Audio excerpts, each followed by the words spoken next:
Hello, and welcome back to Kim Reads as we continue with Sleeping Beauty and Other Stories. The Three Treasures of the Giants. Long ago, there lived an old man and his wife who had 3 sons. The eldest was called Martin, the second Michael, while the third was called Jack. One evening, they were all sitting around the table eating their supper of bread and milk. "Martin," said the old man suddenly, "I feel that I cannot live much longer. You, as the eldest, will inherit this hut, but if you value my blessing, be good to your mother and brothers." "Certainly, father. How can you suppose I should do them wrong?" replied Martin, indignantly, helping himself to all the best bits in the dish as he spoke. The old man saw nothing, but Michael looked in surprise, and Jack was so astonished that he forgot to eat his own supper.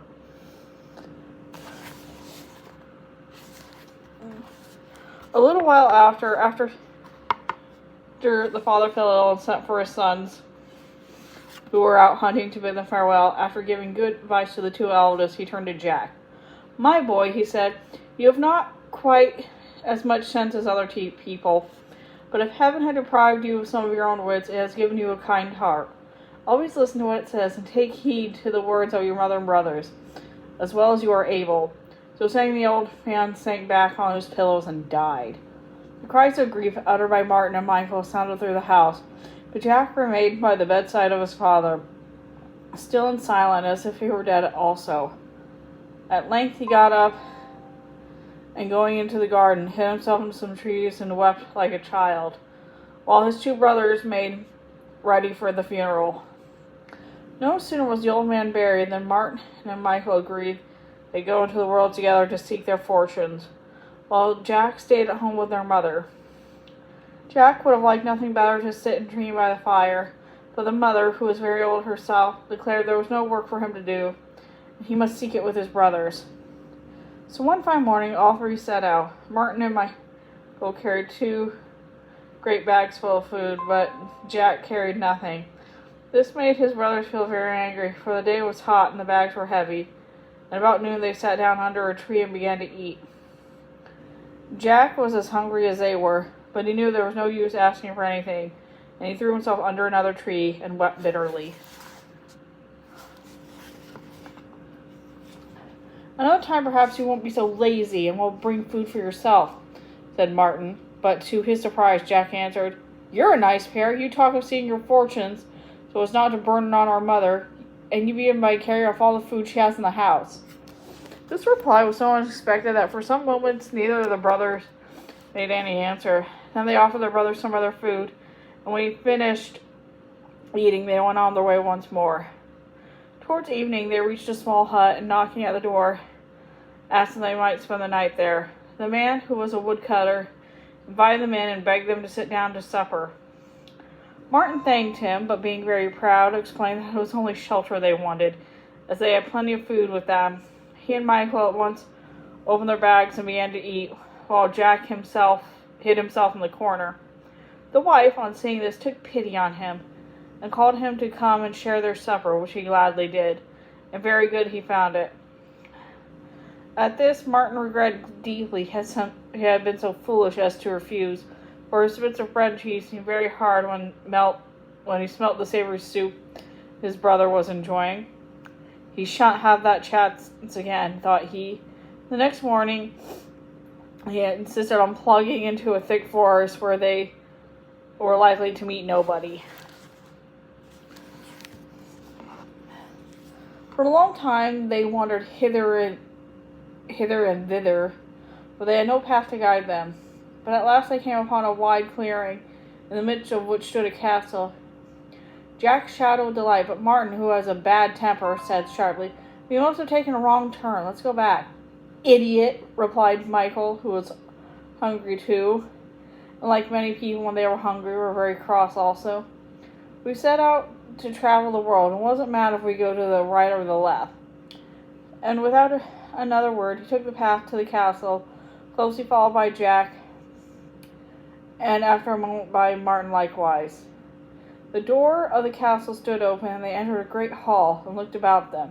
Not a creature was to be seen, and suddenly Martin, he did not know why, felt a little frightened. He would have left the castle at once, but stopped when Jack boldly walked up to the door in the wall and opened it. He could not for very shame be outdone by his younger brother. And he passed behind him in another splendid hall, which was filled from the floor to ceiling with great pieces of copper money. The sight quite dazzled Martin and Michael, who emptied all the provisions that remained out of their bags and helped them up instead of with handfuls of copper. Scarcely had they done this when Jack threw open another door, and this time it led to a hall filled with silver. In an instant, the brothers had turned their bags upside down, so the copper money tumbled on the floor, and were shoveling in handfuls of silver instead. They had hardly finished, which Jack opened a third door, and all fell back in amazement, for this room was a mass of gold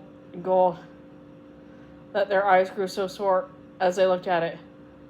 However, they soon recovered from their surprise and quickly emptied their bags of silver and filled them with gold and said, when they would hold no more, Martin said, we had better hurry off now lest somebody else should come and we might not know what to do. And followed by Michael, he hastily left the castle. Jack lingered behind a few minutes to put pieces of gold, silver, and copper in his pocket, and to eat the food that his brothers had thrown down in the first room. Then he went after them and found them lying down to rest in the midst of a forest. It was near sunset, and Martin began to feel hungry, so when Jack arrived, he made him return to the castle and bring the bread and cheese that they had left there. It's hardly worth doing that, answered Jack, for I picked up the pieces and ate them myself. At this reply, both brothers were beside themselves with anger, and fell upon the boy, beating him, calling him names till they were quite tired. Go where you like, cried Martin with a final kick. But never come near us again. And poor Jack ran weeping into the woods. The next morning, the brothers went home and bought a beautiful house, where they lived with their mother like great lords. Jack remained for some hours in hiding, thankful to be safe from his tormentors, but when no one came to trouble him, and his back did not ache so much, he began to think he had better to do. At length, he had made up his mind to go to the castle and take away as much money with him as would enable him to live in comfort for the rest of his life. This being decided, he sprang up and set out along the path which led to the castle. As before, the door stood open, and he went on till he had reached the Hall of Gold. There he took off his jacket and tied the sleeves together so you might make a kind of bag. He then began to pour in the gold by the handfuls, when all at once a noise like thunder shook the castle. This was followed by a voice, hoarse that the bull, which replied, I smell the smell of a man. And the two giants entered. So, little worm, it is you who steal our treasures, exclaimed the biggest. Well, we've got you now, and we will cook for you for supper. But here the other giant drew him aside, and for a moment or two they whispered together. At last the first giant spoke. To please my friend, I will spare your life on the condition that for the future you shall guard our treasures. If you are hungry, take the little table and rap on it, saying you sell the dinner of an emperor, and you'll get as much food as you want. With a light heart, Jack promised all that asked of him, and for some days enjoyed himself mightily. He had everything he could wish for. He did nothing from morning till night, but by and by he began to grow tired of it all. Let the giants guard their treasure themselves, he said to himself at last. I am going away, but I will leave all the gold and silver behind me, and will take naught but you, my good little table. So tucking the table under his arm, he started off for the forest, but he did not linger there long, and soon found himself in the field on the other side. Then he saw an old man who begged Jack to give him something to eat. You could not have asked for a better person, answered Jack cheerfully, and said, and sighing to him to sit down under a tree, he sat under the table and struck 3 times, crying, "The dinner of an emperor!" He had hardly uttered words when fish and meat of all kinds appeared on it. "This is a clever trick of yours," said the old man, when he had eaten as much as he wanted. "Give it to me in exchange for a treasure which I know will be better. Did you see the corner? Well, you only have to tell it that you wish for the army, and you will have as many soldiers as you require."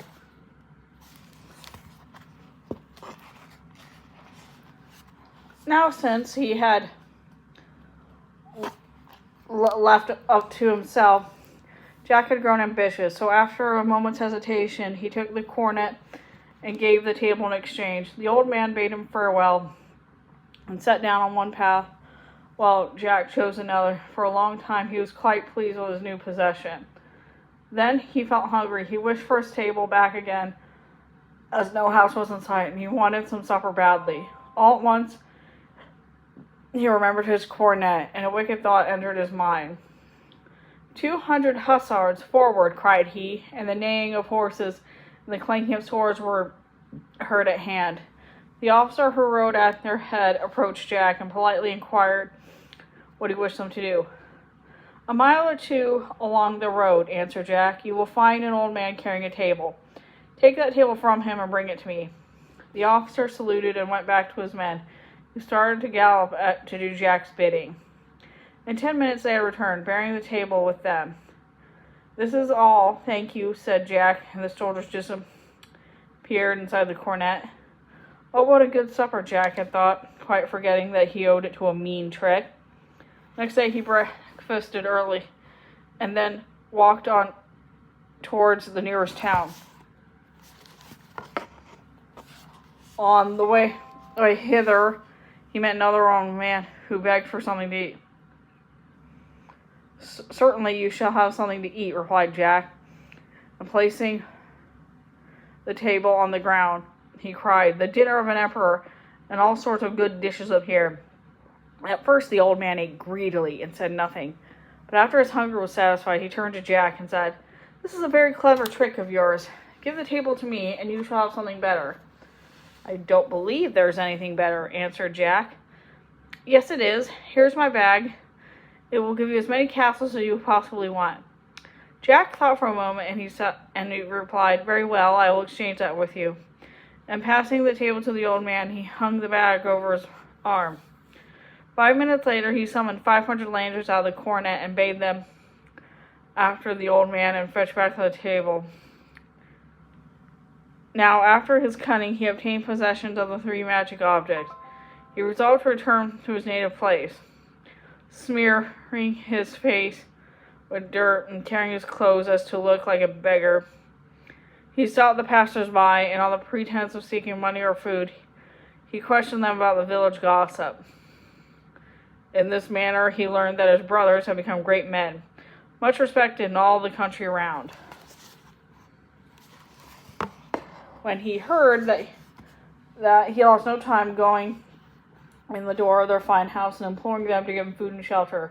The only thing he got was hard words, and he commanded to beg elsewhere. At length, however, at their mother's entreaty, he was told that he might pass the night in the stable. Here he waited until everybody in the house was sound asleep, when he drew his bag from under his cloak and desired that a castle might appear in that place, and the cornet gave him soldiers to guard the castle, while the table furnished him with a good supper. In the morning he caused it all to vanish, and when he saw the brothers enter the stable, they found him lying on the straw. Jack remained there for many days, doing nothing, and as far as anybody knew, eating nothing. The conduct puzzled his brothers greatly, and they put each constant question to him. At length he told them the secret of the table, and even gave him a dinner to them, which far outdid any of the ones they had seen or heard of. But though they had solemnly promised to reveal nothing, somehow or another the tale leaked out. Before long reached the ears of the king himself. That was a very evening his chamberlain arrived at Jack's dwelling with a result from the king that he might borrow for the table 3 days. "Very well," answered Jack. "You can take it to where you want. but tell his majesty that if he does not return at the end of the 3 days, I will make war upon him. So the chamberlain carried away the table and took it straight to the king, telling him of the same of Jack's threat, at which they both laughed till their sides ached. Now the king was so delighted with the table and the dinner it gave to him, that when the 3 days were over, he could not make up his mind to part with it. Instead, he sat for his carpenter and bade him copy it exactly. And when it was done, he told his chamberlain to return to Jack with his best thanks. It happened to be dinner time, and Jack invited the chamberlain, who knew nothing of the trip, to stay and dine with him. The good man, who had eaten several meals provided by the table in the last 3 days, accepted the invitation with pleasure, even though he was to dine in a stable, and sat down on the straw beside Jack. The dinner of an emperor, cried Jack, but not even a morsel of cheese made its appearance. The dinner of an emperor, shouted Jack in a voice of thunder. Then the truth dawned on him, and crushing the table between his hands, he turned to the chamberlain, who, bewildered and half frightened, was wondering how to get away. Tell your false king that tomorrow I will destroy his castle as easily as I broke this table. The chamberlain hastened back to the palace and gave the king Jack's message, to which he laughed more than before and called all his couriers to hear the story. They were not quite so merry when they woke up the next morning and beheld 10,000 horsemen, as many archers, surrounding the palace. The king saw it was useless to hold out, and he took the white flag of truce in one hand and the real table in the other, and set out to look for Jack. I committed a crime, said he, but I will do my best to make up for it. Here is your table, which I owned with shame and I tried to steal, and you shall have, besides, my daughter as your wife. There was no need to delay the marriage when the table was able to furnish the most splendid banquet that had ever seen, and that everyone had eaten and drunken as much as they wanted. Jack took his bag and commanded a castle filled with all sorts of treasures to arrive the park for himself and his bride. As proof of his power, the king's heart died within him. Your magic is greater than mine, he said, and you are young and strong, while I am old and tired. Take, therefore, the scepter in my hand and my crown for my head, and rule my people better than I have done. So at last Jack's ambition was satisfied. He could not hope to be more than a king. As long as he had his coronet to provide with soldiers, he was secure against his enemies. He never forgave his brothers for the way they had treated him, though he could present his mother with a beautiful castle and everything she could possibly wish for. In the center of his own palace was a treasure chamber, and in this chamber the coronet and the bag were kept as the most prized of all his possessions, and not a week passed without a visit from him to make sure they were safe.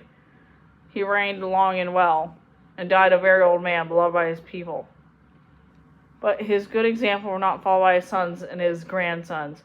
They grew so proud that they were ashamed to think that the founder of the line had once been a poor boy, and as they and all the world could not fail to remember it.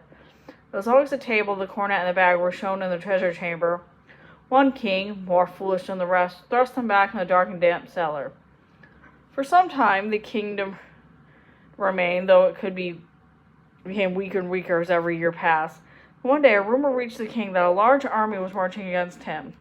Vaguely he recollected some tales he had heard about a magic coronet which could provide as many soldiers as could serve a conquered earth, and which could be removed by his grandfather to the cellar. Thither he hastened that he might renew his pour once more, and in the black and slimy pot he found the treasure indeed. But the table fell to pieces as he touched it, and the coronet there remained only a few fragments of leather and belch which the rats had gnawed. and in the bag nothing but 4 broken bits of stone. And the king bowed his head in the doom that awaited him, and his heart cursed the ruin wrought by the pride and foolishness of himself and his forefathers. Well, it's kind of a downer ending. Well, that's the end of that story. Bye-bye.